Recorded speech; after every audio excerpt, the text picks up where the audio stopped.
baik-baik ya, di janji Allah. Kalau ada hidayat yang berjanji, Anda boleh tinggalkan. Tapi kalau Allah yang berjanji, mustahil diingkari. Kata Allah, kalau ada orang mengerjakan amalan sebelum tiba dipanggil, apalagi dia bangun tahajud sebelum subuh, saya berikan 4 kemuliaan yang tidak pernah saya berikan pada orang selainnya.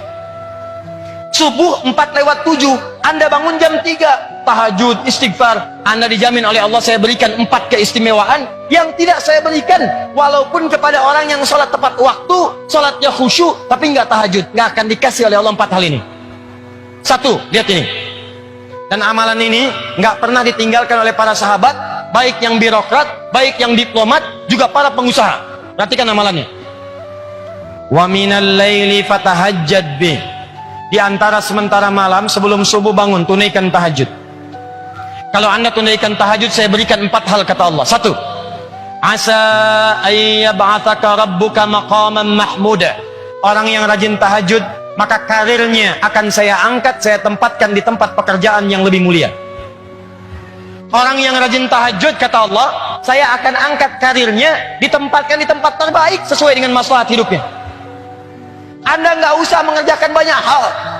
Karir naik, tidak bayar.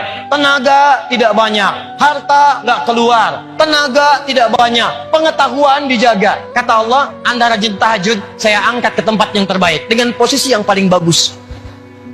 Wa qur rabbi adkhilni mudkhala sidqin. 2. Kalau Anda akan bekerja, maka Anda akan dibimbing oleh Allah untuk memulai pekerjaan Anda.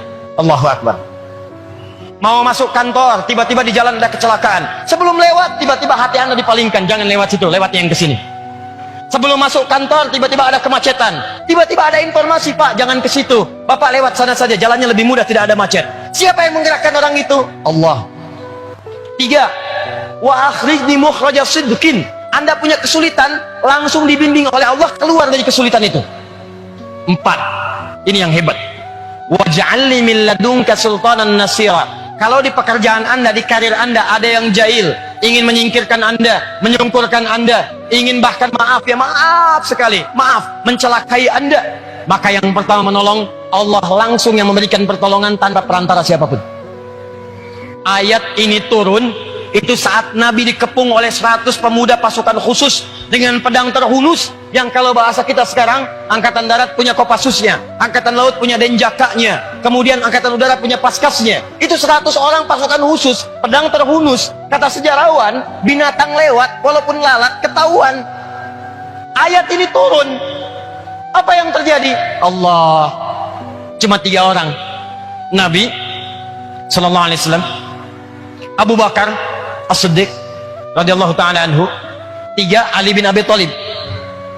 Kata Nabi pada Ali, ini Ali pemuda, taat, rajin sholat malam, dekat dengan Nabi.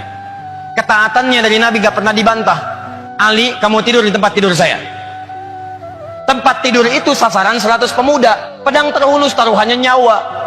Tapi Ali mengatakan, bala ya Rasulullah, siap bertaruh dengan nyawanya. Tidak pernah terdengar dalam kitab sejarah Ali protes.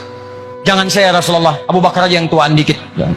Nah, Abu Bakar, temani saya hijrah, siap ya Rasulullah.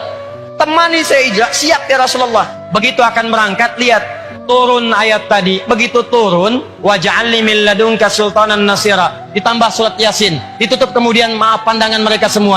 100 pemuda dibuat ngantuk, Nabi lenggok saja keluar tanpa pernah disadari oleh 100 orang itu. Dilindungi oleh Allah, dibebaskan bahkan dari jebakan-jebakan yang siap menghimpit beliau sallallahu alaihi wasallam. Apa amalan beliau sampai-sampai kemudian dijaga oleh Allah? Kata para ulama, bukan sekedar beliau nabi, tapi tingkat ketakwaannya kepada Allah begitu luar biasa. Buka hadis riwayat Al-Bukhari nomor hadis 2008, bagaimana tingkat tahajud Nabi kepada Allah Subhanahu wa taala. Datang 3 orang sahabat, namanya 1 Abdullah bin Mas'ud radhiyallahu taala anhu, 2 Hudzaifah al-Yamani radhiyallahu taala anhu, 3 Ubay bin Ka'ab radhiyallahu taala anhu. Datang semua pada Sayyidah Aisyah bertanya tentang cara tahajud Nabi sallallahu alaihi wasallam. Sa'alu Sayyidata Aisyah radhiyallahu taala anha, kaifa kanat salatun Nabi sallallahu alaihi wasallam? Kata Sayyidah Aisyah, la tas'al an husnihinna wa tulihinna. Tolong jangan ditanya bagaimana panjang dan bagusnya salat Nabi. Saya aja pernah tiduran, begitu malam tidur tangan saya bergerak kena kaki Nabi sedang salat. Tuh Anda bayangkan. Ini pemimpin, kalau sedekah 100 unta, kalau infak tak terkira, kalau emas segera dibagi, di riwayatnya bahkan di riwayat sahabat Ibnu Abbas, Nabi itu kalau sedekah nggak terkalahkan oleh sahabat-sahabat yang lainnya. Tapi kalau istirahat di rumahnya, kata Sayyidah Aisyah, saya tidur, tangan saya bergerak, terkena kaki suami saya. Saya tanya pada Anda, kalau ada seorang istri tidur, kemudian bergerak, tangannya kena kaki suami, itu tandanya ruangannya sempit atau luas? Sempit atau luas? Bukan cuma sempit, RS7. Ruangan sangat sempit sekali sehingga selonjoran saja susah. Pertanyaannya, Nabi kaya atau miskin? Ruangannya sempit, Nabi kaya atau miskin? Kaya. Kalau disebut kaya, kaya karena sedekahnya paling banyak. Disebut miskin, miskin karena tempat istirahatnya begitu sempit. Ternyata beliau miskin urusan dunia tapi kaya urusan akhirat. Malam hari, kata Sayyidah Aisyah, saya tidur, tangan saya kena kaki Nabi. Saya bangun, saya lihat kakinya sudah bengkak. Padahal baru rakaat pertama. Rakaat pertama kakinya bengkak. Bertanya Sayyidah Aisyah, ya Rasulullah, afalam, ya Rasulullah, lima hakada, kenapa mesti begini? Alam takut madmunan, bukankah engkau dijamin masuk surga? Engkau belum wafat, surat surga sudah turun, inna atainakal kautsar. Ya Rasulullah, kenapa mesti begini? Alam takun ma'suman, bukankah kau dijaga dari dosa? Engkau ma'sum, madmun bil jannah, kenapa mesti tahajud sampai bengkak-bengkak kakinya ya Rasulullah? Kata Nabi, afala akunu abdan syakura, apa enggak boleh aku jadi hamba yang bersyukur? Penasaran tiga sahabat tadi, diikuti Nabi besok harinya, sholat di belakang Nabi. Pertama Hudzaifah, begitu sholat di belakang Nabi, kata Hudzaifah, aduh, Masya Allah, tidak ada sholat yang paling indah kecuali sholat di belakang Nabi. Kalau beliau berdoa tentang surga, umatnya didoakan masuk surga. Kalau beliau sampai di ayat neraka, berlindung supaya umatnya nggak ada yang masuk neraka. Kalau beliau ada di ayat doa, beliau memanjangkan doanya, bermohon kepada Allah. Tak terasa rakaat pertama 100 ayat Al-Baqarah, kata Hudzaifah. Besoknya Ibnu Mas'ud penasaran, Abdullah bin Mas'ud ikut di belakang Nabi sholat. Kata Ibnu Mas'ud besoknya, benar, tidak ada yang paling indah kecuali sholat di belakang Nabi. Saya kira 100 ayat akan ruku, ternyata diselesaikan Al-Baqarah 286 ayat rakaat pertama. Saya kira ruku nyambung ke Ali Imran 200 ayat. Saya kira ruku nyambung ke An-Nisa 176 ayat. Baru kemudian ruku, rakaat pertama 5 juz 4 halaman. Nabi. Besoknya tiga orang ini gak ikutan lagi. Bukan karena capek. Kata Ibnu Mas'ud, saya itu selalu meniru di mana Nabi akan ruku. Saya menduga-duga untuk meniru dan mempraktekkan. Kayaknya sekarang ruku, bukan. Kayaknya sekarang bukan. Kayaknya sekarang bukan. Daripada saya banyak menebak, lebih baik saya sholat sendirian aja. Nanti baca kitabnya Imam An-Nawawi itu, ya, di At-Tibyan, halaman 37 paling kanan sebelah atas. Baris 1 sampai 3 tuh disebutkan. Kata Imam An-Nawawi, sepeninggal Nabi, Utsman bin Affan, Tamim Ad-Dari, Abdurrahman bin Auf, orang-orang kaya yang asetnya sekarang masih ada, itu tidak pernah meninggalkan tahajud. Sekali tahajud, khatam Al-Quran dalam tahajudnya. Nah itu Nabi.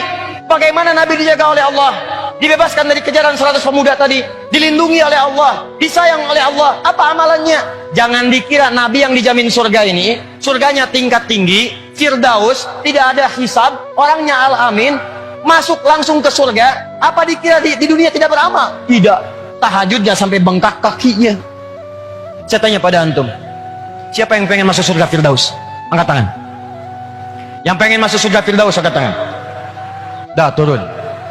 Bersama Nabi. Bersama Nabi. Angkat tangan.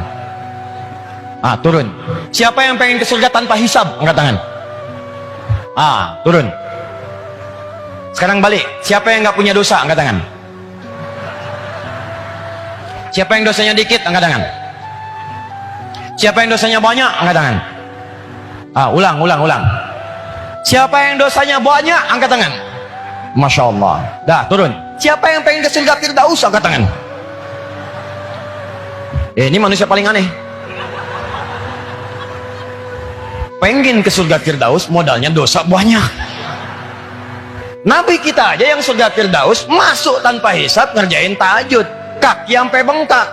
Ente pengen ke surga, yang bangun matanya yang bengkak, kaki biasa-biasa. Di mana logikanya?